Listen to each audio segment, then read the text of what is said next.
আল্লাহ রাব্বুল আলামিন বলেন, ওয়াকালাল্লাযীনা কাফারু লা তাসমাউ লিহাযাল কুরআনি ওয়ালগাউ ফীহি লাআল্লাকুম তাগলিবুন। সূরা হামিম সাজদার 26 নম্বর আয়াতে আল্লাহ জানিয়েছেন কাফেরেরা এই ফতোয়া দিয়েছিল। আপনি শব্দের দিকে খেয়াল করেন, ওয়াকালাল্লাযীনা কাফারু, যারা কাফের তারা এই কথা বলেছিল, লা তাসমাউ লিহাযাল কোরআন, যা করবা পৃথিবীতে করো উন্মুক্ত তোমাদের জন্য, কিন্তু এই কোরআন শুনতে যেও না।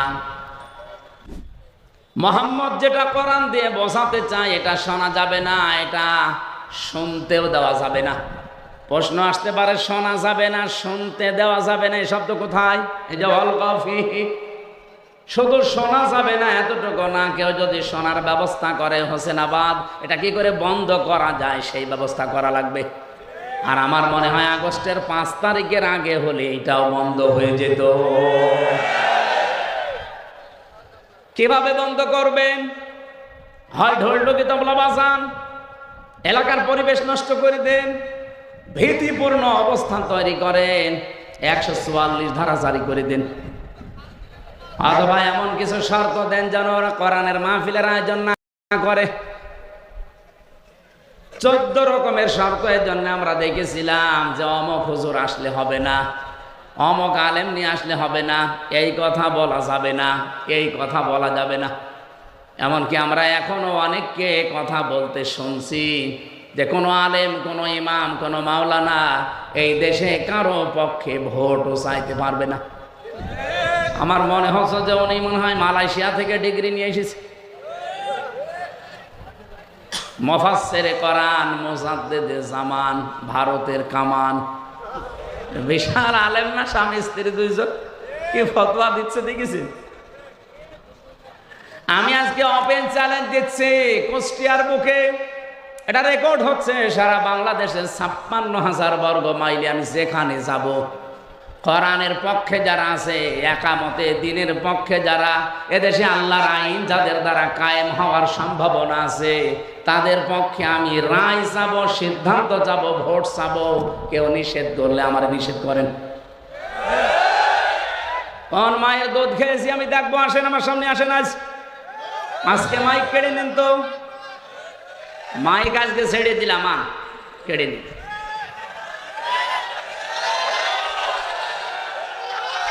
আগস্টের 5 তারিখের আগে দেশ আর নেই। 1500 বছর আগে আবু জেহেল বেশ ভালোভাবে বুঝেছিল যে আমি যা করি, আমি যে চেয়ারে বসে আছি, চেয়ার তো অবৈধ চেয়ার, আর মোহাম্মদ যা বলতে চায় ও বললে আমার চেয়ার টিকবে না। কারণ মোহাম্মদের কথা যদি সত্যি মানুষ বুঝে ফেলে, আমি যে নানা ভাবে চেয়ারে আছি, এ ধরে ফেলবে মানুষ। এই জন্যে ওর সবচাইতে বড় কাজ ছিল এইটা, যে যা করবা করো, কোরআন যেন শুনতে যেও না, আর কেউ যেন শুনতে না পারে সেই ব্যবস্থা করো। আমার মনে হয় 1500 বছর পর ওই আয়ামে জাহিলিয়াত যুগ পার হয়ে আমি জাহিলিয়াত যুগ শুরু হওয়ার পর ঠিক তারাও বুঝেছিল যে দেশে হামজা কোরআন দিয়ে যা বলতে চাই, জনগণ যদি সত্যি এগুলো বুঝে ফেলে তে আমাদের চেয়ার থাকবে না। এই জন্য এত বাধা দিতে, এত বাধা দেবে কোন কারণে? আমার যাতে কত বড় বড় হুজুর, আমার তো শরীরই চলে না, আর এক একজন হুজুর আসতো, ওরে বাবা 3-4 মন গায়ে গোস্ত, এত বড় বড় হুজুরের কোনো বাধা নেই। আরো টাকা পয়সা দিয়ে বলতো সারা রাত ওয়াজ করেন। কি ওয়াজ? সাপের কাহিনী বলেন, সাপের কাহিনী বলেন, মাছের কাহিনী বলেন, আপনিও কান্দেন, যারা আছে সামনে ওরাও কান্দুক, কেঁদে কেটে বাড়ি চলে যান। আমাদের চেয়ারের 4টা পায়া, একটা পায়া যেন আঘাত না লাগে। হামজা আসলে তো পায়া থাকবে না, কোরআন দিয়ে মানুষকে যা বুঝিয়ে দেবে, মানুষ যদি সত্যি বুঝে ফেলে আমাদের চেয়ার কিন্তু থাকবে না। এই কারণে বাধা দিত, কারণ তারা নিজেদেরকে জুলুমের চাদর দিয়ে আড়াল করে রেখেছিল। অনেকে বেদাতের চাদর দিয়ে নিজেদেরকে আড়াল করে রেখেছে। এই যে আমার তাহেরি ভাই, ওই যে প্রকাশ্য বেদাত করে, শিরিক করে, এর ফতোয়া দেওয়া লাগবে। নিজে জিকির করছে আলী বাবা, শালি বাবা, কেল্লা বাবা, ফতে বাবা। আমি এক কথায় জবাব দিচ্ছি, এদিকে তাকান। আল্লাহ যেটা পারে এ পৃথিবীর অন্য কেউ পারে এই বিশ্বাস করার নাম হচ্ছে শিরিক। আর শিরিক যারা করে তারা মুশরিক। মুশরিক যারা মরে গেলে জানাজা জায়েজ আছে? কবর দিলে কাজ হবে? হবে। কবরে দেওয়ার সঙ্গে সঙ্গে আল্লাহ আগুন লাগিয়ে দেবে। লাহুম মিন জাহান্নামা মিহাদু ওয়া মিন ফাওকিহিম গাওয়াশ ইলা আখির আয়াত। আল্লাহ পাক বলেন ওদেরকে শুধু কবরে রাখতে দেরি হবে, কবরের নিচে আমি জাহান্নামের বিছানা বিছিয়ে দেব আর উপরে আগুন লাগিয়ে দেব। ওয়াকাযালিকা নাজিজিজ জালিমিন। এটা আমি এই জন্য করব কারণ এটা জালেমদের শাস্তি। কুষ্টিয়াবাসী, আমি যেটা এ পর্যন্ত এসে বোঝাতে চাই, পৃথিবীর শিরিককারী, বেদাতকারী, জুলুমকারী, কুফরিকারী, এগুলো সবই তারা নিজেদেরকে চাদর দিয়ে আড়াল করে রেখেছে। এরা তাফসির শুনলেই ভয় পায়, কারণ ওরা জানে তাফসির মানে খুলে ফেলা, উলঙ্গ করা, উন্মুক্ত করা। ঢাকনা দিয়ে ঢাকা আছে, ঢাকনা ফেলে দেওয়া। আমরা যতগুলো ঢাকনা দিয়ে নিজেদেরকে ঢেকে রেখেছি, কোরআনের তাফসীর যদি সঠিকভাবে করা হয় একটাও টিকবে না। ওরা নিজেরাও জানে যে আমরা ভ্রান্ত পথে আছি। কথা বলেন না কেন? ওরা নিজেরাও জানে যে আমরা ভুল পথে আছি, কিন্তু দুনিয়ার স্বার্থে তারা ওটা ছাড়তে চায় না। এই পৃথিবীতে আমরা তিনটা প্রাণী দেখি, এরা কিন্তু দিনের আলোতে বের হয় না, কোনো দিন রাতের আধারে বের হয়। এই যে রাত এখন অন্ধকার হয়ে গেছে, যত বেশি অন্ধকার হবে দেখবেন তত বেশি ওরা রাতের বেলা বের হবে। পেঁচা, বাদুর আর চামচিকা, নাকি এলাকায় নেই? এই তিনটা জিনিস রাতে বের হয়, বের হয়ে স্থির থাকে, মানুষের কলা নষ্ট করে, ফসল নষ্ট করে, পানির বরজ নষ্ট করে। কি কথা বলছেন এখানে? দিনের আলো, সূর্যের আলো তাদের ভালো লাগে না, রাতের আধার তাদের ভালো লাগে। এই জন্য নামও দেখেন ডিজিটাল নাম, বাদুর, চামচিকা। আমার মনে হচ্ছে ওর চেহারা ওই রকমই। কি কথা বলেন? যাদের নাম বললাম কি একবার দেখলে আর একবার দেখতে মন চাবে? কি বুঝলেন এখান থেকে? দিনের আলো, সূর্যের আলো এদের ভালো লাগে না, রাতের আধার বেছে নিয়েছে ভালো লাগে এদের। এই কারণে এদের নাম ওই রকম।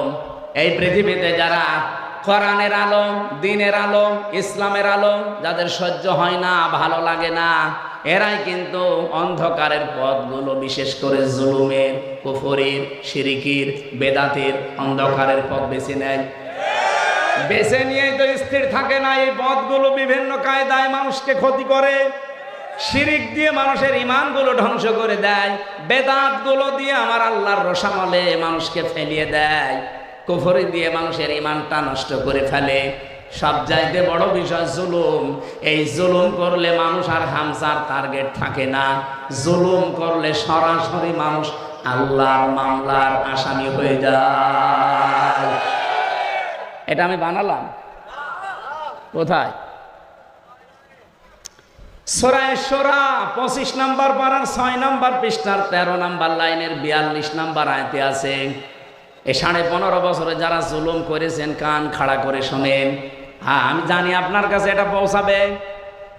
ইন্নামাস সাবিলু আলাল্লাযীনা ইয়াযলিমুনান নাস ওয়া ইয়াবগুনা ফিল আরদি বিগাইরিল হক উলাইকা লাহুম আযাবুন আলীম। আমি একটা দুইটা না, আমার বিশ্ববিদ্যালয়ে থাকাকালীন আমি আয়াতের সাথে প্রায় 42টার উপরে তাফসির মিলিয়েছিলাম। 42টা মুফাসসির সব আয়াতের ব্যাপারে এক কথাই লিখেছেন। আল্লাহ পাক বলেন আমি নিজে অভিযোগ দেব, মামলা দেব, কেস করব তাদের বিরুদ্ধে, দুনিয়াতে যারা মানুষ হয়ে মানুষের উপরে জুলুম করছে। শব্দের দিকে খেয়াল করেন তো, আপনি আলেম না? ইয়াজলিমুনান নাস দিয়েছেন আল্লাহ, ইয়াজলিমুনাল মুসলিমুনা দেয়নি। এরপরে শব্দ হচ্ছে ইয়াসলিমুন, শব্দ দিলেন কেন আল্লাহ? এটা তো মজারে, বর্তমান, ভবিষ্যৎ, প্রেজেন্ট, ফিউচার। তার মানে বর্তমানে যারা আজ মানুষের উপরে জুলুম করছে, ভবিষ্যতেও যারা করবে।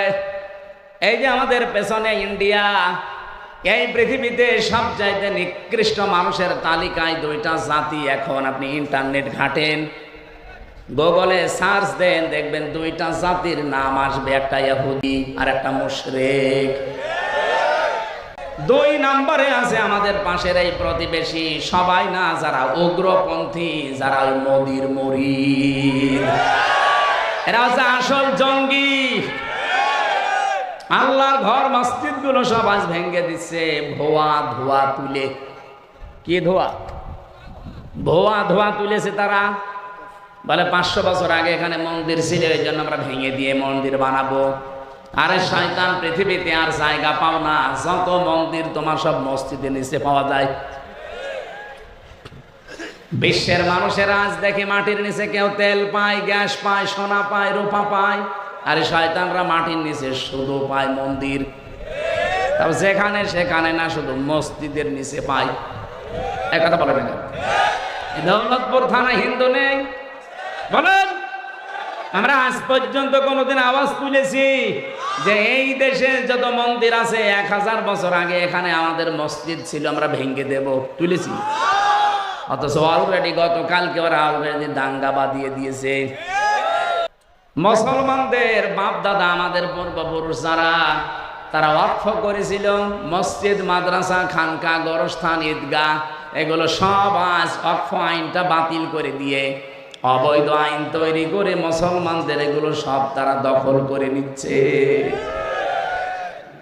একটা হাদিস পড়ছিলাম আজকে, বিশ্বনবী জানিয়েছেন, আনাবি জাররিন রাদিয়াল্লাহু তাআলা আনহু قال قال النبي صلى الله عليه وسلم من ادعى ما ليس له فليس منا وليتبوأ مقعده من النار রাহ মুসলিম। বিশ্বনবী বলেন, ওই লোকটা কোন লোক? এ পর্যন্ত পরে নবী কিছু বলেননি। ওই লোকটা কোন লোক? যেই লোকের দখলে ওই জিনিস থাকার কথা না, জোর করে নিজের দখলে যদি ওই জিনিস সে নিয়ে নেয়, সঙ্গে সঙ্গে ফালাইসা মিন্না, সে আমার উম্মত থেকে বের হয়ে যায়। কি কিছু বুঝেছেন না? বোঝেন? আমি আগে ব্যাখ্যাটা বলি, দেখেন। যেই জিনিস আপনার দখলে থাকার কথা না, ওইটা যদি আপনি নিজের দখলে নিয়ে নেন, সঙ্গে সঙ্গে আপনি রমির উম্মত থেকে বের হয়ে গেছেন। 2 নম্বরের শাস্তি হচ্ছে ওয়ালিয়াতাবাওয়া মাকআদাহু মিনান নার, সে যেন জাহান্নামে নিজের স্থান বরাদ্দ করে নিল। আমি কি হাদিস বানালাম? এর ব্যাখ্যা কি হবে? এখানে আমি টেকাই 2টা বিষয় পেয়েছি। যেই জিনিস আপনার দখলে ছিল, আগে আপনার মালিকানায় ছিল, কেউ কেড়ে নিয়েছিল, কেউ দখল করেছিল, সেটা যদি আপনি আবার ফেরত পান, তাহলে এই হাদিসের যে শাস্তি, তার আওতায় আপনি থাকবেন না। আমার মনে হয় খুব কঠিন হয়ে যাচ্ছে, কথা বুঝতেছেন? যে জিনিস আপনারই ছিল, আপনার আন্ডারে ছিল, কেউ কেড়ে নিয়েছিল, কেউ জোর জবরদস্তি করে দখলে রেখেছিল, এখন যদি ওইটি আপনি আবার ফেরত পান, আপনি দখলবাজ না, দখলদার না, আপনার নিজের জিনিস আপনি নিজে ফেরত পেয়েছেন।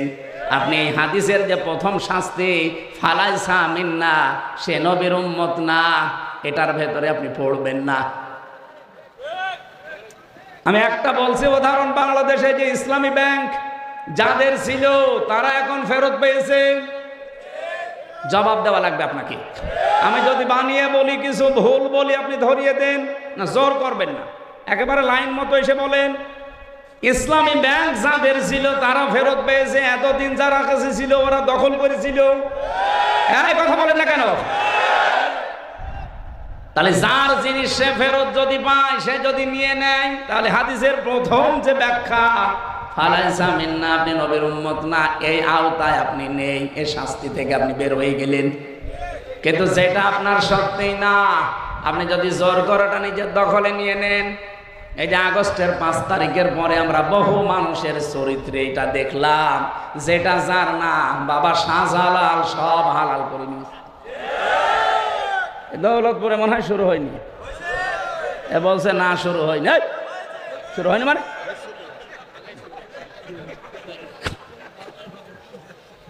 হুজুর মনে হয় ওই দলের, বলছে না শুরু হয়নি। আর টপি কেটে দিলে তখন বলবে না শুরু হয়েছে। কত কিছু আমরা দেখতে পাচ্ছি আগস্টের 5 তারিখের পরে, কত কিছু মানুষ দখল করে নিচ্ছে, অথচ সেই জিনিস তার হওয়ার কথা ছিল না। এই আন্দাজে চিল্লাছেন মানে কিছু বুঝেছেন? ঠিক আছে, খুব চালাক এলাকার মানুষেরা, শহরের মানুষ তো, শহরের মানুষ দেখলে বাংলাদেশের মানুষ এমনি ভয় পায়, কারণ এরা মানুষ জবাই করে শহরের ওপরে রেখে দেয়। অবশ্য ঠিক, হ্যাঁ আসতে বলে, রেকর্ড হচ্ছে। আমি আবার রিপিট করছি কারণ এটা খুব দরকার। যেই জিনিস আপনার না, যদি জোর করে জবরদস্তি করে দখল করে কায়দা করে যে কোনো ভাবে নিজের আয়ত্তে নিয়ে নেন, ওটা ফেরত দেওয়া লাগবে। ওটা যদি কেউ ফেরত না দিয়ে নিজের কাছেই রেখে দেন, ওই অবস্থায় যদি মারা যান আপনি নবীর উম্মত না। আর নবীর উম্মত যদি হয়ে না মরে, ওর জন্য জানাজা জায়েজ আছে, কবরে দেওয়া। তাহলে কে মরে যাচ্ছে আমরা কেন তার জানাজা দেব, কবরে দেব বলেন? কোরআনে কারিমের তাফসীর সঠিকভাবে করলে যারা আজ নিজেদেরকে আবরণ দিয়ে ঢেকে রেখেছেন, আল্লাহর কসম তারা বুঝে ফেলে যে হামজা যেটা জনগণকে বোঝাতে চায়, মানুষ যদি বুঝে ফেলে তে আমার অবৈধ ক্ষমতা থাকবে না। এটা বুঝে ফেলেছিল 1500 বছর আগে কে? আরো জোরে বলেন। আর এই যে 1500 বছর পরে এখন যারা বুঝে ফেলে, এরাও আবু জেহেলের আত্মীয় স্বজন। সুতরাং আমরা কোরআনে কারীম যেটা শুনতে আসলাম আজকে, এটা কোনো গোপন বিষয় নেই। বহু আলেম ওলামা, বহু ইমাম খতিব আমরা দেখি আয়াত পড়ে ঠিক, কিন্তু গোপন করে যায়। সেদিন আমি এই যে ব্রাহ্মণবাড়িয়া একটা মাহফিলে ছিলাম, এই মাইকের আওয়াজ শোনা যাচ্ছিল সর্বোচ্চ 1.5 কিলো দূরে। আমার ওই তাহেরি ভাই ওয়াজ করছে, আমি মাঝে মাঝে আলোচনা বন্ধ করে দিয়ে একটু শুনছিলাম, দেখি ভাই আমার কি বলে। উনি আয়াত পড়ল ঠিক, কুল হুয়াল্লাহু আহাদ। হে নবী আপনি বলেন আল্লাহ এক। এ নবী কোন নবী? এ নবী ফাতেমার বাবা। এ ফাতেমা কোন ফাতেমা? এ হাসান হোসাইনের মা। এ হাসান হোসাইন কে জানেন আপনারা? কারবালা শহীদ হয়েছিল হুসাইন। আমি আপনাদেরকে হুসাইনের জীবন কাহিনী শোনাবো। আয়াত পড়েছি কি? আর তাফসীর হচ্ছে এরকম। কারবালার কাহিনী যদি 2.5 ঘন্টা না 5.5 ঘন্টাও আমি বলি, কারো গায়ে লাগবে না। কিন্তু কারবালার যে 27টা শিক্ষা আছে, 27টা বলা লাগবে না, 7টা বললেই জালেমরা মাহফিল বন্ধ করে দেবে। ও তো একটা শিক্ষাও বলবে না। শুধু চোখে পানি না আসলে আন্দাজে কান্নার ভান করে এমন ভাবে টান দেবে মনে হচ্ছে বিশাল তাফসীর হচ্ছে। অথচ কুল হুয়াল্লাহু আহাদ দিয়ে আল্লাহ তার একাত্মবাদের ঘোষণা দিয়েছে, তার ধারে কাছেও নেই। আরো কি করে শিরিক করা যায়, সেই শিরিক গুলো ওই যে ইয়ালি বাবা, শাহ আলী বাবা, কেল্লা বাবা, ফতে বাবা, এগুলো শিরিক না? কারণ আল্লাহর সাথে অন্য কাউকে জোর করে যদি কেউ ডাকে, ওটা হচ্ছে শিরিক। এই আয়াত হচ্ছে সূরা আরাফের 181 নম্বর আয়াতে আছে। আল্লাহ রাব্বুল আলামিন বলেন, আমি আল্লাহর সাথে অন্য কাউকে জুড়ে দিবা না। যদি আমি আল্লাহর সাথে অন্য কাউকে কেউ জুড়ে দেয়, যারা এলহাদ করবে, বাড়া কমা করবে, এর ভেতরে জুড়ে দেবে, তোমরা তাদের সাথে মিশে ডাকবা না। এ ঘোষণা কার? অথচ এরা যে আল্লাহর সাথে জুড়ে দিয়েছে, আলী বাবা, শাহ আলী বাবা, কেল্লা বাবা, প্রকাশ্য শিরিক কিনা বলেন? আরো জোরে বলেন। এই জন্য আমি এক কথায় জবাব দিই, শিরিক কিন্তু অনেক প্রকার আছে, সবগুলো আমার আলোচনার বিষয় না। শিরিক বিল জাত পেয়েছি তাফসিরে, শিরিক বিল সিফাত, শিরিক বিল ইখতিয়ারা, শিরিক বিল হুকুক। আমি একটা একটা করে 120 প্রকার পর্যন্ত পড়েছিলাম। এক কথায় জবাব হচ্ছে, আল্লাহ যেটা পারে পৃথিবীর অন্য কেউ পারে। আরো জোরে বলেন। যদি কেউ বিশ্বাস করে যে না অন্য কেউ আল্লাহর মতো পারে, সে সঙ্গে সঙ্গে মুশরিক। আরো জোরে বলেন, বলেন, বলেন তো এই পৃথিবী চালাতে পারে কে? না মা দুর্গাও পারে? এই পৃথিবী চালাতে পারে আল্লাহ, অন্য কেউ এখানে আর শরীক? আরো জোরে বলেন। এ দুনিয়া চালাতে হলে আইন লাগে, আইন দিতে পারে শুধুমাত্র একমাত্র কেবলমাত্র কে? অন্য কেউ পারে? তাহলে এই কথাই তো বলি আমরা, অন্যের কোন আইন এই পৃথিবীতে যদি চলে, কেউ যদি চালানোর চেষ্টা করে, সে মুশরিক। কারণ শিরিক করেছে সে আল্লাহর আইনের সাথে। আর আমাদের জীবনের প্রথম কথাও যা, শেষ কথাও তা, যে এই জমিন আল্লাহর, আলাহুল খালক ওয়াল আমর, আইনও চলবে আল্লাহ। জীবনে আমাদের আর কিছু না থাক, অন্তত এইটা আছে। যারা বাংলাদেশে মিথ্যা কথা আমাদের বিরুদ্ধে ছড়ান যে আমাদের নাকি আকীদা ঠিক নেই, আরে ভাই আমার আকীদা হচ্ছে আল্লাহর জমিনে আল্লাহর বিধান চালু করব, এটা আমার আকীদা। আপনার আকীদা কি বলেন তো? আপনি আপনার আকীদা যদি থাকে না আমার এই জমিনে আল্লাহর জমিন আমি মানি, কিন্তু আইন চলবে আমার বাবার, আপনি মুশরিক। আপনি যদি বলেন আল্লাহর জমিন ঠিক আছে মানি, কিন্তু আইন চলবে আমার স্বামীর, আপনি মুশরিক। আমার আকীদা সাফ, এই জমিন আল্লাহর, আইন চলবে আরো জোরে বলেন। সুতরাং আল্লাহর এই জমিনে আল্লাহর আইন বাদে অন্যের আইন যারা প্রতিষ্ঠা করার জন্য দল করেন, আন্দোলন করেন, মিছিল মিটিং করেন, ভোট দেন, আপনি মুশরিক। আপনার সাথে আত্মীয়তা করা জায়েজ নেই। একটু কড়া হয়ে যাচ্ছে। না না, কিসের কড়া, এখনো শুরু হয়নি, হালকা পাতলা বলছি। আকীদা সাফ করা লাগবে। আমার আলোচনার বিষয় পাঁচটার ভেতরে এটা একটা, যে আকীদা বিশুদ্ধ করা লাগবে, সাফ করা লাগবে। আমি যে তেলাওয়াত করেছি এর ভেতরে পাঁচটা বিষয় লুকিয়ে আছে, আমি সামনে নিয়ে আসব। আপনারা কি ধৈর্য হারা হয়ে যাচ্ছেন? আর কিছুক্ষণ সময় দেওয়া যাবে না? সাফ করছি আমি, আগে এটা ঠিক করে নেই। সূরা বাকারার 208 নম্বর আয়াতটা পড়েছিলাম, আর লক্ষ লক্ষ হাদিস থেকে মাত্র একটা হাদিস একটু লম্বা, ওইটা পড়েছিলাম। এই দুটাকে সামনে নিয়ে আমি কথা বলবো ইনশাআল্লাহ। রব্বুল আলামিন এখানে ঈমানদারকে ডাক দিয়েছিলেন, ইয়া আইয়ুহাল্লাযীনা আমানু, ওহে যারা ঈমানের দাবি করো, উদখুলু ফিস সিলমি কাফা, তোমরা পরিপূর্ণভাবে ইসলামে প্রবেশ করো। এ নির্দেশ কার? এখানে শব্দটা ছিল সিলমন, এখানে জবর দিয়ে পড়লে হয় সালমন। আলেম যারা আছে বলেন তো সালমন মানে কি? এলাকায় আলেম নেই। সালমন মানে শান্তি, আর সেলমন মানে ইসলাম। সেলমন মানে, এখানে কি সেলমন আছে না সালমন আছে? সেলমন। আল্লাহ পাক বলেন উদখুলু, বহু বচন এটা, সবাই মিলে প্রবেশ করো, ফিস সিলমি, ইসলামের মধ্যে। কিভাবে করবা? কাফা, পরিপূর্ণভাবে। এখন আমাকে যদি কেউ প্রশ্ন করেন, হুজুর সারা জীবন আমি আয়াত শুনছি ইসলামে প্রবেশ করো, ইসলামে প্রবেশ করো পরিপূর্ণভাবে, তো ইসলামে পরিপূর্ণ প্রবেশ কিভাবে করে? কেউ যদি বলে আমি ইসলামে পরিপূর্ণভাবে প্রবেশ করতে চাই, তার কিছু আলামত পড়া কোরআনে আল্লাহ দিয়েছেন। আমি 9টা পেয়েছি, সামারাইজ করে 5টা বানিয়েছি।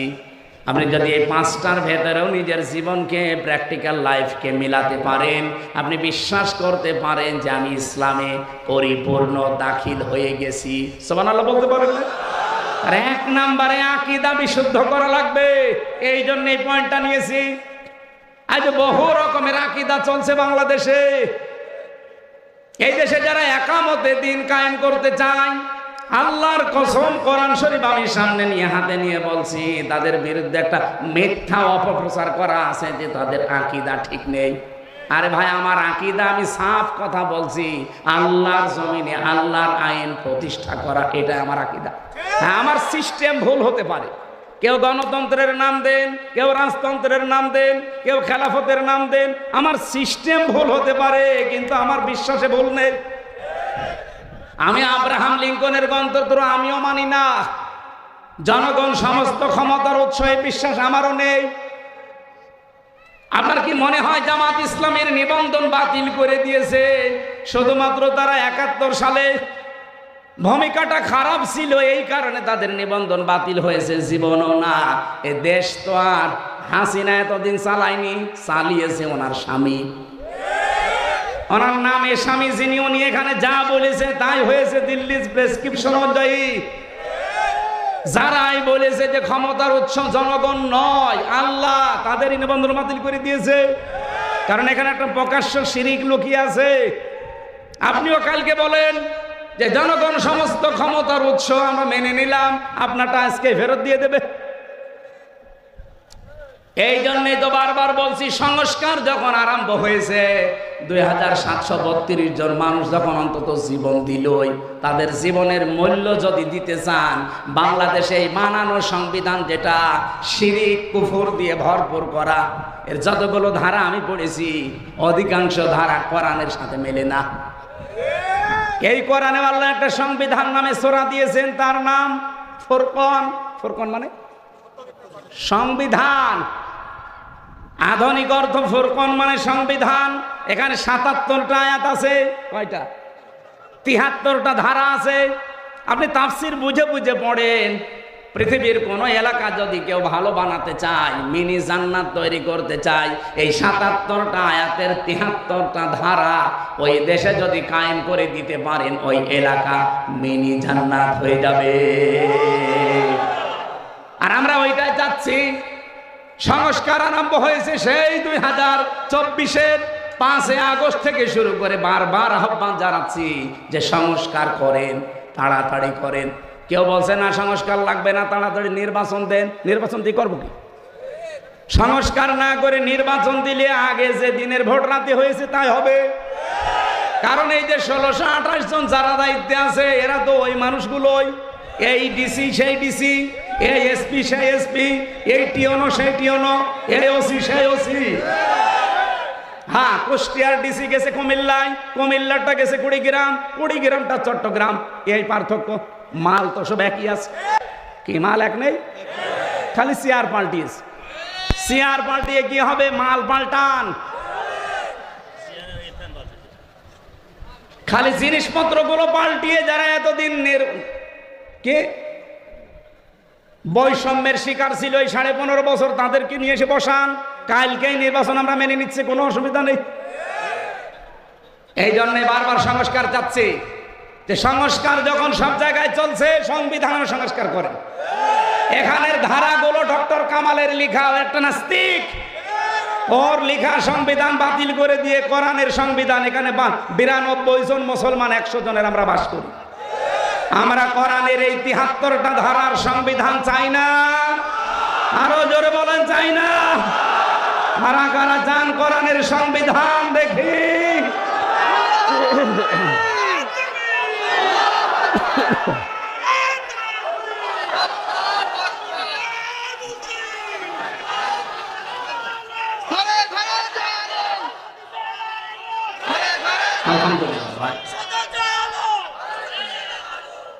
আমার ভাইরা, এটা যদি কারো কাছে রাজনীতি মনে হয়, হ্যাঁ আল্লাহর কসম এটাই আমার রাজনীতি। এটা যদি কারো কাছে ধর্ম ব্যবসা মনে হয়, আল্লাহর কসম এটাই আমার ধর্ম ব্যবসা। এই আমার মরণের আগ পর্যন্ত আপনি সরাতে পারবেন না। আমি যে বিশ্বাস এনেছি, আমার এই আকীদার ভেতরে এক চুল ভেজাল নেই। আমার আকীদা এইটা যে জমিন আল্লাহর, আইন। এই আকীদা নেই আপনাদের? হ্যাঁ, আপনার কি? আমি যেটা বললাম এই আকীদা আপনার আছে? যার নেই সে মুশরিক। কারণ আল্লাহ যেটা পারে ওইটা অন্য কেউ। এই জমিন আল্লাহ বানিয়েছে, আইনও তিনি দেবেন। এর দলিল আছে সূরা আলে ইমরান 4 নম্বর পারা 9 নম্বর পৃষ্ঠা 3 নম্বর লাইনের 154 নম্বর আয়াতের মাঝের অংশে।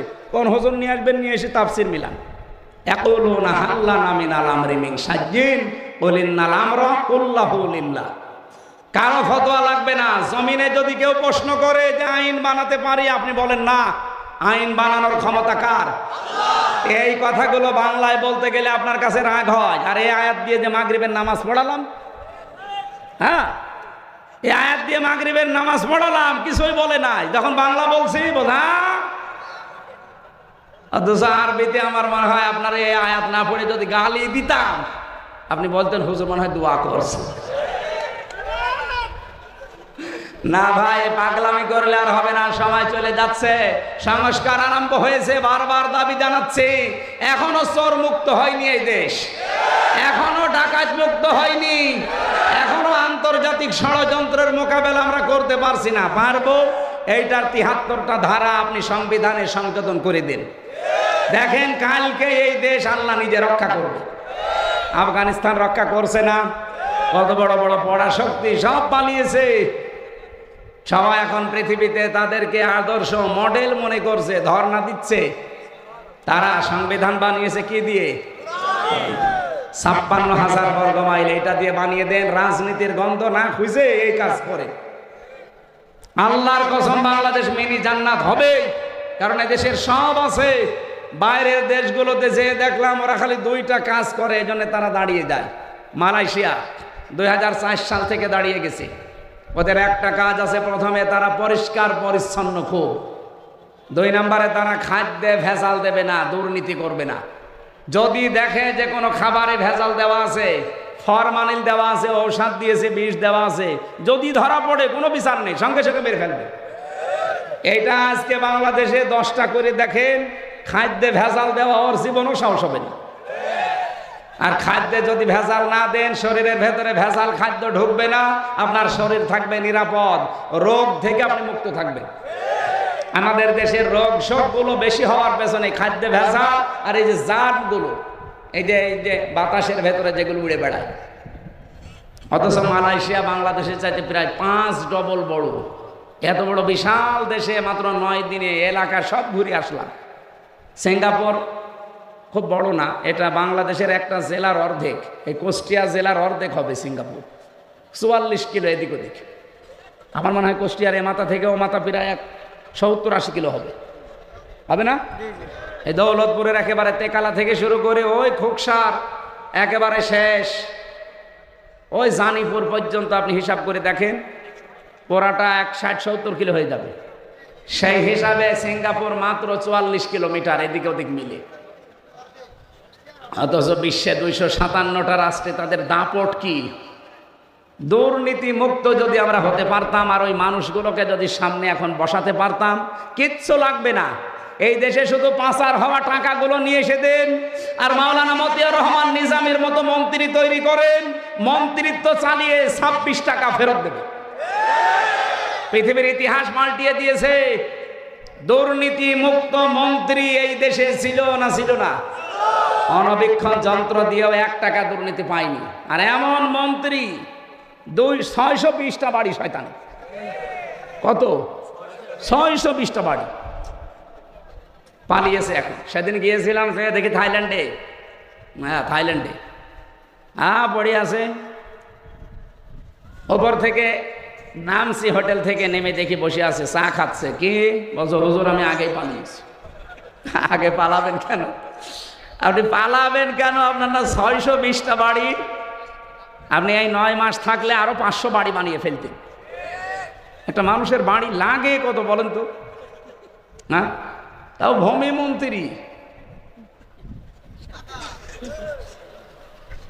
না। ও যদি হানিফ সাহেবের পর্যায়ে থাকতো তাহলে অন্তত 1000 বাড়ি বানালে মেনে নিতাম। হানিফ সাহেব বাংলাদেশের এই পর্যায়ে, যে 3 নাম্বার পর্যায়ে ছিল কাওয়া কাকুর পরে, কাওয়া কাকুর পর ছিল না, তার মাত্র কয়টা? 3টা বাড়ি, ঢাকায় একটা, শ্বশুর বাড়ি তো নিজের বাড়ি না, খোল না, ওটা বাদ দিলাম, কুষ্টিয়ায় একটা, ভেড়ামারা একটা। এত বড় নেতার মাত্র 3টা বাড়ি, বাকি তার টাকা পয়সা কিছুই নেই। তার এক চাচাতো ভাই, আমি নাম নিলাম না, তার শুনছি নাকি 1000 কোটি টাকা শুধু তার স্ত্রীর আছে, তার চাচাতো ভাইয়ের এক স্ত্রীর। আমি সেদিন একটা জরিপ পেয়েছিলাম, বাংলাদেশের এই টাকাগুলো যদি পাচার না হতো, বাংলাদেশে 4 বার বাজেট দেওয়ার পরেও টাকা বেঁচে থাকতো। আমরা 4 বছর বাংলাদেশে কিচ্ছু করা লাগতো না, শুধু বসে বসে খেতাম। অথচ এই দেশে এখন প্রায় 36 লাখ যুবক বেকার। এগুলো বাইরের দেশে তো যায়, যে দেখি কেউ ঝাড়ু দিচ্ছে রাস্তা, কেউ রুটি বানাচ্ছে, কেউ চা বানায়, কেউ কাপড় চোপড় সেলাই করে, কেউ পায়খানা সাফ করে। অথচ এই টাকা পাচার না করে আপনারা যদি দেশে কর্মসংস্থান তৈরি করতেন, এই চর এলাকায়, বাইরের দেশগুলোতে চর এলাকা পেলে সেখানে সোনা ফলায় তারা, অথচ হাজার হাজার বিঘা এই দৌলতপুরে সিলমারি চর নেই। আমি শুধু ইন্টারনেটে দেখেছি হাজার হাজার বিঘা পড়ে আছে। আমি 19 সালে একবার গিয়েছিলাম এই পাশে জলঙ্গি, ওই বেনাপোল দিয়ে ঘুরে কলকাতা দিয়ে, ওনাদের জলঙ্গি ওই বাজারে মাহফিল ছিল। বললাম যে বাংলাদেশে কোন এলাকা? বলছে কুষ্টিয়া। আরে ভাই, কুষ্টিয়া থেকে তো আসলাম, এই নদী পার হলেই তেকালা, ওই জলঙ্গার পাশে তেকালা না? এটা তার উন্নত রাষ্ট্র না যে ওরা এটা করবে। কিন্তু সিঙ্গাপুরে যান, চারিদিকে সাগর। মালয়েশিয়া যান, শুধু পাহাড় পাথর আর মরুভূমি, ধুধু, লক্ষ লক্ষ বিঘা পড়ে আছে, তারা ওই জায়গাগুলো কাজে লাগাচ্ছে।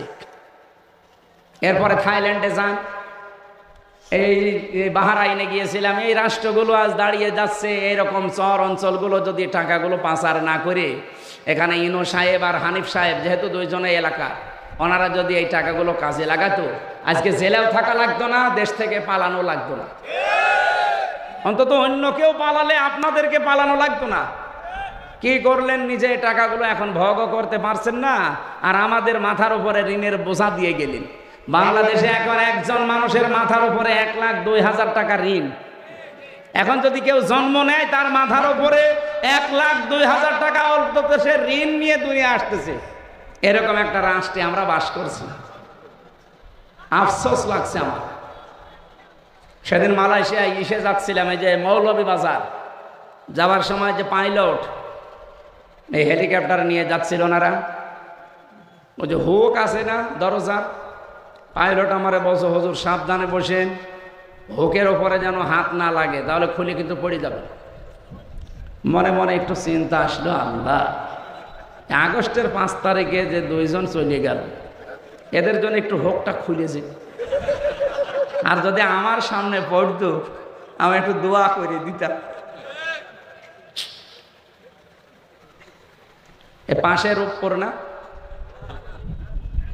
৭৬,০০০ কোটি টাকা শুধু একজন এখান থেকে নিয়েছে। এখনো পর্যন্ত দেখি অনেকে জালেমের সাফাই গায়। আপনি মানুষ, জালেম তো সাধারণ জিনিস না, জালেম হচ্ছে আল্লাহর মামলার আসামি। আর সবচাইতে বড় জুলুম পৃথিবীতে আল্লাহর আইন বাদ দিয়ে অন্যের আইন প্রতিষ্ঠা করা, আর আমরা সেইটারই বিরুদ্ধে। এই কথা বলে না কেন? এই জন্য আপনারা আমাদেরকে টার্গেট মনে করেন। আরে ভাই, আপনার টার্গেট তো আমি হওয়ার কথা না, আপনার টার্গেট কে? আল্লাহ। আমি আল্লাহর ওই কথাই তো বলছি, আল্লাহর জমিনে আল্লাহর আইন মরণের আগ পর্যন্ত চাবো। ওয়াবুদ রব্বাকা হাত্তা ইয়াতিয়াকাল ইয়াকিন। ওই পর্যন্ত তোমরা আল্লাহর ইবাদত করতে থাকো যতদিন ইয়াকিন না আসে। ইয়াকিন মানে মরণ, মরণ, মৃত্যু যতদিন না আসে ততদিন তোমাদের ইবাদত চলবে। আর আল্লাহর জমিনে আল্লাহর দিন প্রতিষ্ঠা, এটা আমরা ইবাদত মনে করি। এটা সব ইবাদতের বড় ইবাদত মনে করি, অন্তত আমি। এই কথা বলেন না কেন? এই জন্য একটা জায়গায় মত পার্থক্য করা নিষেধ আমি বলেছিলাম। সেটা কোন জায়গায়? কোরআনের কাছে আসতে। আর এক জায়গায় আছে, আনাকিমুদ্দিন ওয়ালা তাতাফাররাকু ফি। দিন কায়েমের কথা বললে কোনো ফতোয়াবাজি করবা না, কোনো মত পার্থক্য করা যাবে না। এ নির্দেশ কার? কোরআনের ভেতরে 2 জায়গায় মত পার্থক্য করা নিষেধ, হারাম। দলাদলি করা আর বাংলাদেশ সহ বিশ্বের মুসলমানদের এখন এই 2 জায়গায় দলাদলি বেশি। অন্তত আমরা না করি, যে করে না বুঝে করুক, আমরা করব আজকে থেকে। দিন কায়েমের কথা যেই বলবে, হ্যাঁ পদ্ধতি ভুল হতে পারে, কিন্তু তার মনের ভেতরে তো আছে দিন কায়েম হোক এই জমিনে। কিন্তু যারা জালেম, মানুষের তৈরি করা আইন যারা কায়েম করতে চায়, বলেন তো তারা কোনোদিন চায় যে জমিনে আল্লাহর দিন কায়েম হোক? না, তারা চায় আমার স্বামীরটা হোক, আমার বাবারটা হোক, অথচ অন্য কোনো আত্মীয়রটা হোক। কিন্তু আমারও তো আত্মীয় স্বজন আছে, আমি জীবনেও কি চাইবো যে আমার বাবার আইন এদেশে হোক? বলেন বলেন। এখানে আকীদা আমাদের সাফ যদি হয়, তাহলে ইসলামে আমি প্রবেশ করেছি, এটা প্রমাণিত। আমার আকীদা ঠিক নেই, এরকম হাজারো আকীদার যে শব্দগুলো আছে পাল্টান। আমি আবার বলছি ভাই, আল্লাহ যেটা পারে ওইটা অন্য কেউ পারে না। মেয়েদের ভেতরে আকীদার সমস্যা আছে, ওরা একটু রোগ শোক হলেই ছুটে যায় বিভিন্ন পীরের কাছে, বাবার কাছে, মাজারে, কবরে। পৃথিবীর কোন মানুষ, কোন পীর, কোন মাজার রোগ ভালো করতে পারে? আরো জোরে বলেন। আমাদের জাতির পিতা হযরত ইব্রাহিম আলাইহিস সালাম, তিনি আল্লাহর কাছে বলতেন, ওয়াইদা মারিদতু ফাহুয়া ইয়াশফিন, আমি যখন অসুস্থ হই, রোগাক্রান্ত হই, আমাকে সুস্থতা দেয় কে? আমরা যার সন্তান, তার মতো বিশ্বাস তৈরি করা লাগবে। আমি যদি এমন বিশ্বাস তৈরি করি যে না, আমার এই মাজারে, এই বাবা, এই কবরে, এরা আমাদেরকে এই পৃথিবীতে রোগ শোক থেকে বাঁচাতে পারবে, আপনি কিন্তু শিরিক করে ফেলেছেন। আর শিরিক করলে আপনি আর মুসলমান নেই, আপনি মুশরিক হয়ে গেছেন। হে মেয়েরা যারা এসেছেন, সম্মানিত মা বোনেরা, বেশি আমল করা লাগে না। শুধু আকীদাটা যদি পরিষ্কার থাকে, অল্প আমল করলেই মহান আল্লাহ আপনার জন্য জান্নাতের দরজা খুলে রাখবে। এজন্য কোরআনে কারীমের নির্দেশ হচ্ছে, আল্লাযী খালাকাল মাউতা ওয়াল হায়াতা লিয়াবলুয়াকুম আইয়ুকুম আহসানু আমালা। আমি আল্লাহ তোমাদের মউত আর হায়াত সৃষ্টি করে দুনিয়ায় পাঠিয়ে দিলাম, আমি দেখতে চাই তোমাদের ভেতরে কে ভালো কাজ করে আসতে পারো। আল্লাহ কি বেশি কাজ চান না ভালো কাজ? বলেন বলেন। এখানে কাজটা যেন ভালো হয়, আপনি কম করেন। আপনার বিশ্বাস যদি সঠিক থাকে, কাজ বেশি করা লাগে না, অল্প কাজে আমলের জন্য যথেষ্ট হয়ে যাবে। বলেন সুবহানাল্লাহ। আমার ভাইরা, জাতির পিতা ইব্রাহিম নবী ৮৬ বছর পর্যন্ত বিয়ের পরে সন্তান হয়নি। একটা বারের জন্য কোনোদিন কোনো মাজারে, কোনো কবরে, কোনো বাবার কাছে তিনি দৌড়িয়ে যাননি। ৮৬ বছর বয়স পর্যন্ত অপেক্ষা করেছিলেন। আর প্রতিদিন তার দোয়া ছিল, রব্বি হাবলি মিনাস সলিহিন। বলেন আল্লাহু আকবার। আর আমরা সেই বাবার পিতার, সেই পিতার সন্তান দাবি করে কোন কারণে, কোন দুঃখে এই গোলাপসার মাজারে যাবেন? বলেন। আপনি কি এমন বাবার সন্তান যে বাবা জীবনে কোনোদিন শিরিক করেনি? শিরিকের কিছু সামনে আসলে সঙ্গে সঙ্গে মুখ ফিরিয়ে বলতেন, ওমা আনা মিনাল মুশরিকিন, আমি কিন্তু মুশরিক না। আর সেই বাবার সন্তান দাবি করে আমরা শিরিকের ভেতরে গা ভাসিয়ে দেই। আমাদের বাবা ইব্রাহিম কত সতর্ক ছিলেন তিনি শিরিকের ব্যাপারে। প্রথমে তারকা দেখে বলেছিলেন, এটা আমার মনে হয় খোদা হবে, রব হবে। ফালাম্মা জান্না আলাইহিল লাইলু রাহা কাওকাবা, একটা একটা করে চন্দ্র দেখলেন, সূর্য দেখলেন, শেষে বললেন, এটা হাজা আকবার, হাজা রব্বি, এটা আমার বড় রব। যখন দেখলেন এটাও ডুবে গেল মাগরিবের আগ দিয়ে, তিনি এবার জাতির লোককে সতর্ক করে হাত উঁচা করে ডাকলেন, ইন্নী ওয়াজ্জাহতু ওয়াজহিয়া লিল্লাযী ফাতারাস সামাওয়াতি ওয়াল আরদা হানিফা। অবশ্যই আমার এই চেহারা আমি ঘুরিয়ে দিলাম। আসমান আর জমিন যিনি উদ্ভাবক, যিনি এগুলো বানিয়েছেন বিনা আকার আকৃতি মডেল ছাড়া, সে আল্লাহর দিকে আমার চেহারা আমি ঘুরিয়ে দিলাম, একনিষ্ঠভাবে আমি ঘুরিয়ে দিলাম। হানিফা ওমা আনা মিনাল মুশরিকিন, আমি কিন্তু মুশরিক না। কুষ্টিয়াবাসী আর যাই করেন, নিজের জীবনের এই আকীদাটা ঠিক করেন, শিরিক মুক্ত জীবন গঠন করেন। আমল বেশি করার জন্য আহ্বান জানাচ্ছি না, অল্প কাজ করেন, অল্প আমল করেন, এইটা জান্নাতে যাওয়ার জন্য যথেষ্ট হবে। আখলিস দীনাকা ইয়াকফিকাল আমালুল কলিল, তোমার নিজের আমল, বিশেষ করে আকীদাটা ঠিক করো, অল্প কাজে, অল্প আমলেই নাজাতের জন্য যথেষ্ট হয়ে যাবে। বলেন সুবহানাল্লাহ। আমার মা বোনদেরকে বলছি, সন্তান যদি একেবারে মরণ পর্যন্ত না হয়, জীবনে আর কোনোদিন কোনো বাবার কাছে, ফকিরের কাছে না।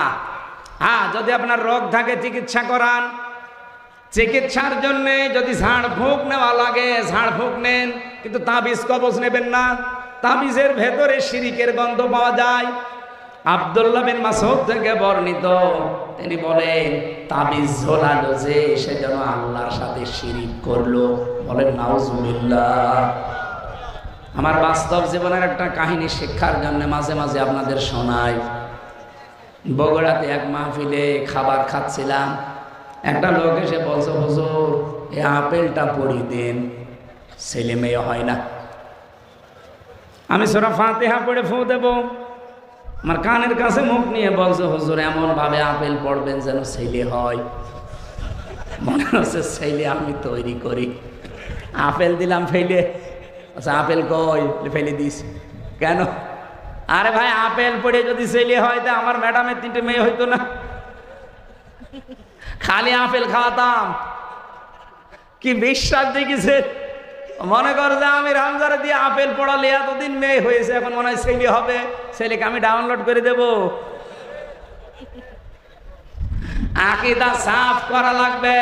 কোন কিছু এই পৃথিবীতে আমার আল্লাহর হুকুম ছাড়া যেহেতু হয় না, আর আল্লাহ যেটা পারে ওইটা অন্য কেউ পারে না। সন্তান দিতে পারে কে? অন্য কেউ পারে? আরো জোরে বলেন পারে। রোগ ভালো করতে পারে কে? হ্যাঁ ডাক্তারে পারে, পারে। এটা ঔষধ, এটা ওসিলা। কিন্তু সামাম দুনিয়ার সব ডাক্তার আপনি যদি গলিয়ে খাওয়িয়ে দেন, জীবনও ভালো হবে না যদি আল্লাহর অনুমতি না থাকে। এই জন্য আবার বলছি, হাত জোড় করে বলছি, হাতে পায়ে ধরে বলছি, কুষ্টিয়ার মানুষকে এমনি ভালোবাসি বেশি। আমি চাই না আমরা জাহান্নামে চলে যাই। খালি শিরিক মুক্ত জীবন তৈরি করেন, আকীদাটা সাফ করেন, পরিষ্কার করেন, আপনাকে জান্নাতে কেউ বাধা দেবে না। আমি সারা দেশে কোরআনের কথা বলে বেড়াই, আর আমার নিজের জেলার লোক যদি শিরিক করে, এই গোলাপ সার মাজারে যে আরো একটা কি সার মাজার আছে না,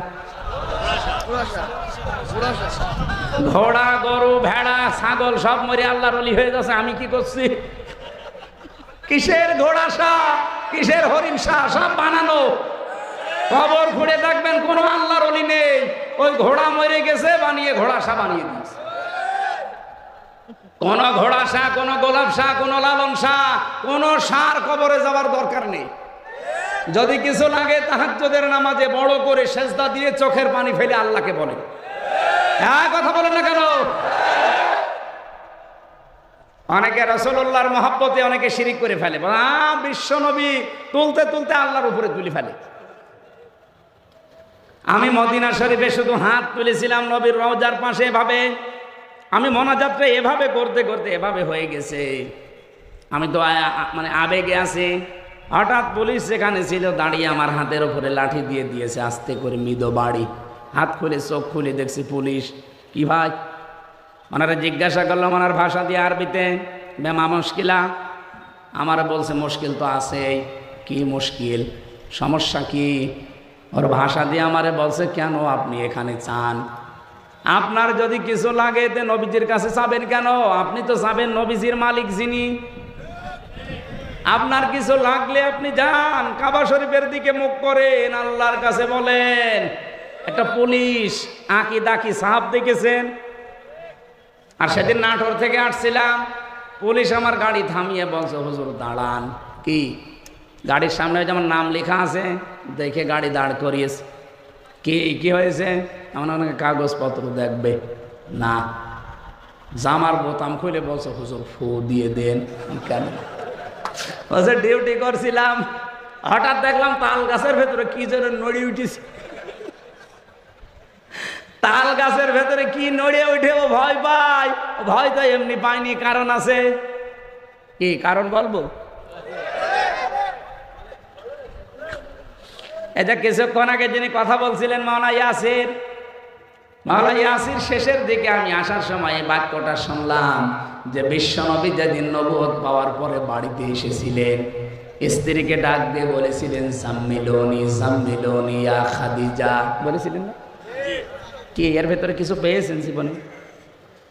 যে সাম্মিলুনি সাম্মিলুনি ইয়া খাদিজা, হে আমার খাদিজা আমাকে ঢেকে দাও, আমি ভয় পেয়েছি। কি? হযরতে খাদিজার সঙ্গে সঙ্গে 5টা কথা বলেছিলেন। প্রথমেই তিনি বললেন, কাল্লা, কখনোই না, আল্লাহি, আল্লাহর কসম, লা ইউখজিকাল্লাহু আবাদান, কখনো আল্লাহ আপনাকে অপমান অপদস্থ ভয় ভীতি, এখানে ইউখজি শব্দের শাব্দিক অর্থ প্রায় 33টা পেয়েছি। আপনি ভয় পাবেন না, দুশ্চিন্তা করবেন না। এই পৃথিবীতে কোনো ক্ষয় নেই, লয় নেই, কেউ আপনাকে ভীতি ভয় প্রদর্শন করতে পারে না। আপনি দুর্বল হবেন না, হীনমন্য হবেন না, ছোট ভাববেন না। এতগুলো অর্থ আছে এর ভেতরে। কোরআনে কারিমের একটা আয়াত পড়ছে আমি আলেমদের জন্য, ওয়ালা তাহিনু ওয়ালা তাহজানু ওয়া আনতুমুল আ'লাউনা ইন কুনতুম মুমিনিন। সূরা আলে ইমরানের 139 নম্বর আয়াত, 4 নম্বর পারার 6 নম্বর পৃষ্ঠার 12 নম্বর লাইনে আছে। ইয়ারটা আমি এর আগেও পড়েছি। দেখেন একটা নতুন তথ্য আছে। আল্লাহ বলেন হীনমন্য হবা না, ছোট ভাববা না, দুর্বল হবা না, ভয় পাবা না, চিন্তা করবা না।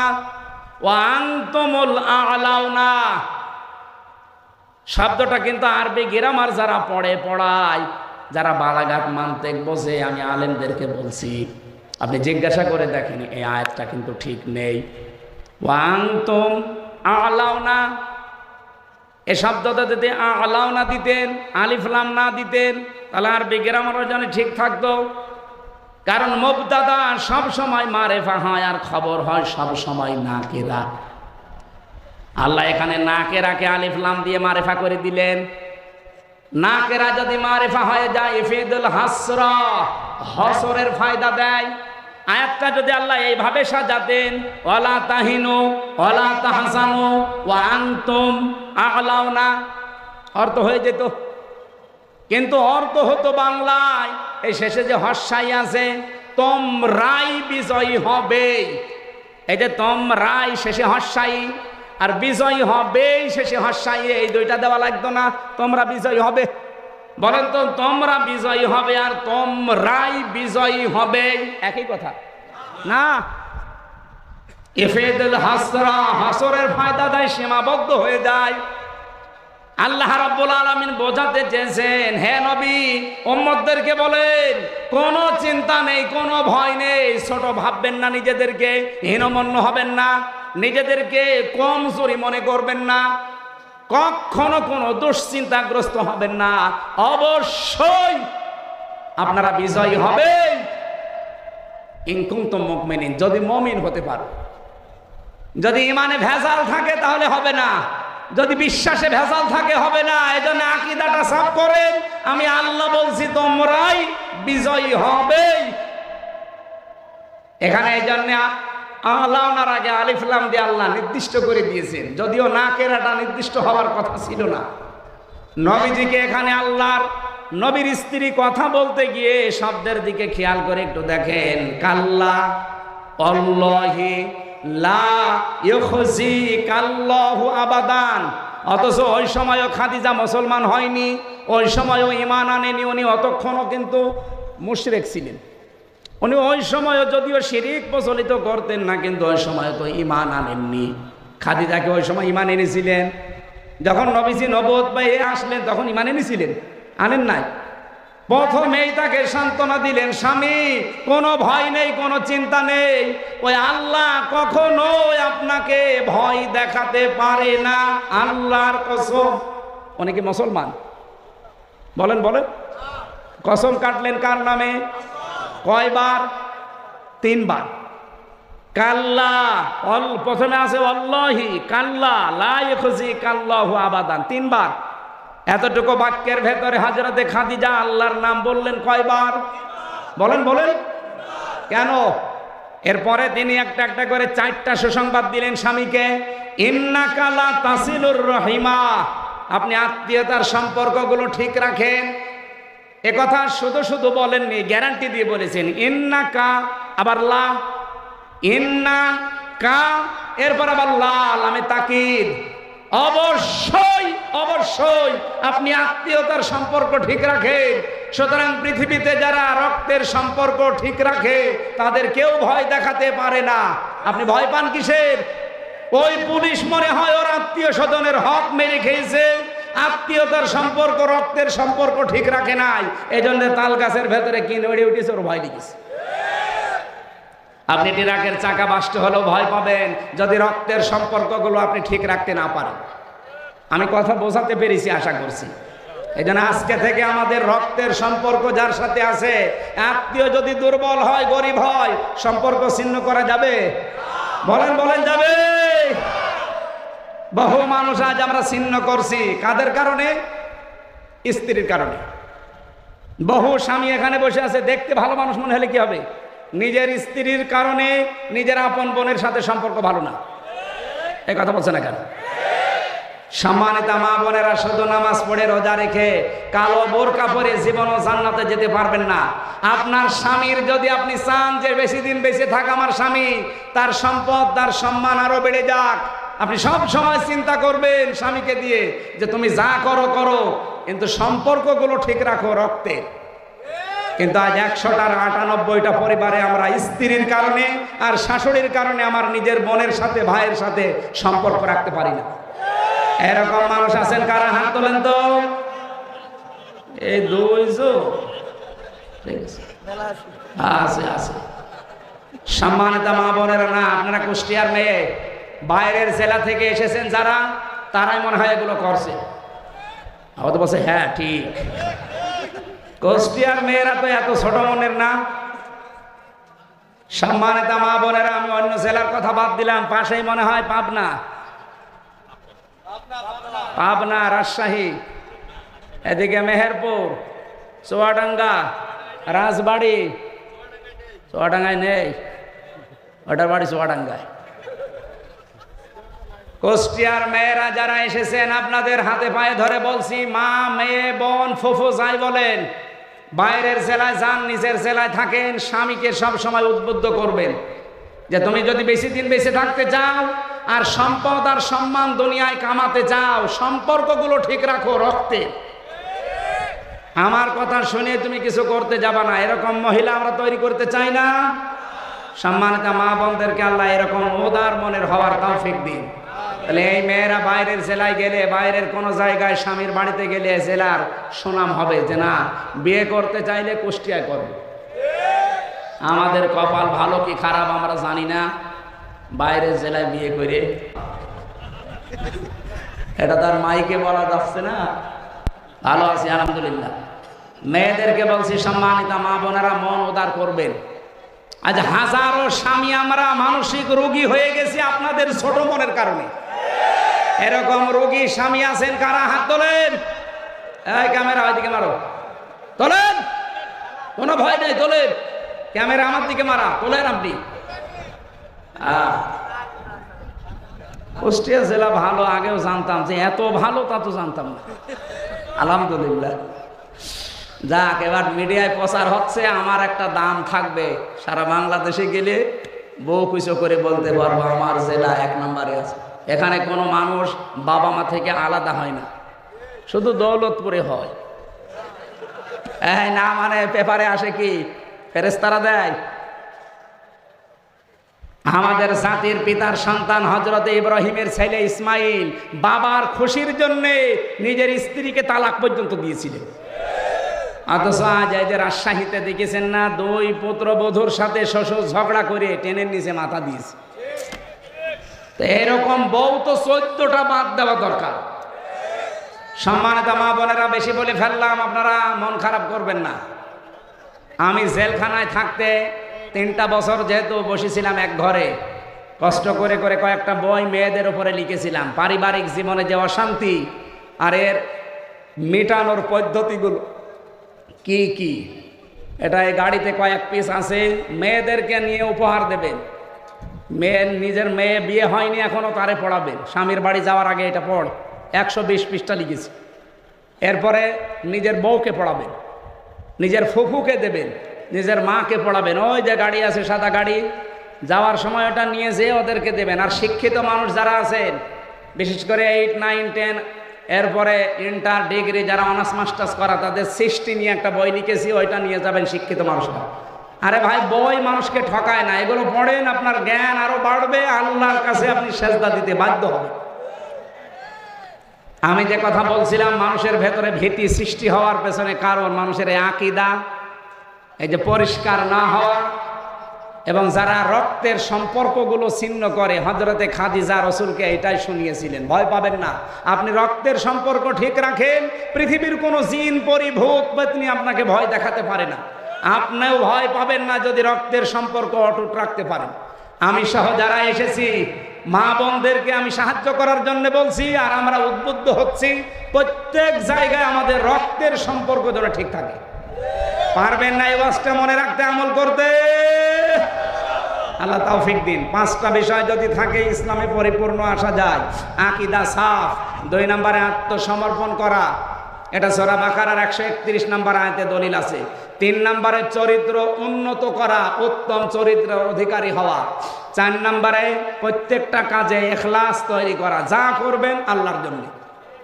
যদি আপনি দিনের কাজ করতে গিয়ে, একামতে দিনের কাজ করতে গিয়ে কেউ বাধা দেয়, কেউ গালি দেয়, রাজাকার বলে বলুক, কারণ আমি করছি কার জন্যে? ইউজাহিদুনা ফি সাবিলিল্লাহ ওয়ালা ইয়াখাফুনা লাওমাতা লাইম। আমার তেলাওয়াতকৃত হাদিসের 6 নম্বর পয়েন্টে এটা আছে। 5 নম্বরে হচ্ছে নিজের লেনদেনগুলো ঠিক করা। এই তারাগনিয়া, এরপরে হোসেনাবাদ বাজারে বহু মানুষ বাকি খায়, বাকি হওয়ার পরে ওই দোকানের সামনে দিয়া যায় না, অন্য রাস্তা ধরে। আপনি যতই বুজুর্গ দাবি করেন, তাহাজ্জুদ পড়েন, আপনি ইসলামে এখনো পরিপূর্ণ প্রবেশ করতে পারেননি। কারণ পরিপূর্ণ ইসলামে আসতে হলে এই 5টা বিষয় মাস্ট বি ভেতরে আনা লাগবে। আমি সহ প্রত্যেককে আল্লাহ এগুলো আমল করে দুনিয়ার জীবন ত্যাগ করার তৌফিক দিন, আমিন।